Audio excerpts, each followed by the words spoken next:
प्रधानमंत्री नरेंद्र मोदी इजराइल की संसद नेसेट को भी संबोधित करेंगे। जी हाँ, पूरे इंतजाम किए जा रहे हैं, तैयारियां चल रही हैं इजराइल की संसद में और बहुत सारे इनवाइटी भी हैं और संसद के रास्ते पर जो है ये देखा जा सकता है, इस गेट के दूसरी तरफ जो है संसद है और प्रधानमंत्री नरेंद्र मोदी के लिए तैयारियां चल रही हैं। आपको बता दें कि भारत और इजराइल के जो तेजी से संबंध बढ़ रहे हैं उस लिहाज से पूरी दुनिया की निगाह इस पर है, क्योंकि मध्य मिडिल ईस्ट में जो है जंग के हालात भी हैं। सबसे महत्वपूर्ण बात यह है कि किसी भारतीय प्रधानमंत्री की ये दूसरी इजराइल यात्रा है। जी हाँ, प्रधानमंत्री नरेंद्र मोदी ही फरवरी 2017 में पहली बार इजराइल आए थे। उन्होंने भारत और इजराइल के संबंधों को नया आयाम दिया था और अब 2026 में प्रधानमंत्री नरेंद्र मोदी दूसरी बार इजराइल आ रहे हैं।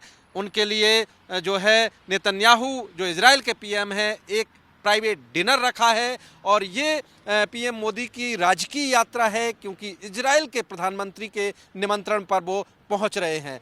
जो भारतीय डायस्पोरा है, जो भारतीय समुदाय है इजराइल में, उसको भी प्रधानमंत्री संबोधित करेंगे, बातचीत करेंगे। इसके अलावा एग्जीबिशन में भी जाएंगे, लेकिन सबसे महत्वपूर्ण है पीएम मोदी का इजराइल की संसद को संबोधन, जिसमें पीएम अपनी बात रखेंगे इजरायली संसद के सामने।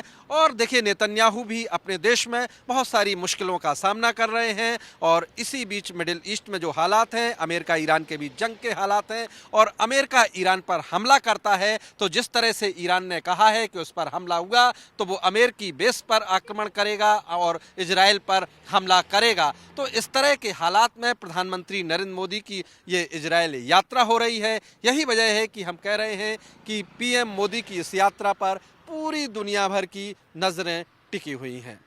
ब्रह्म प्रकाश दुबे, जी मीडिया, इजराइल।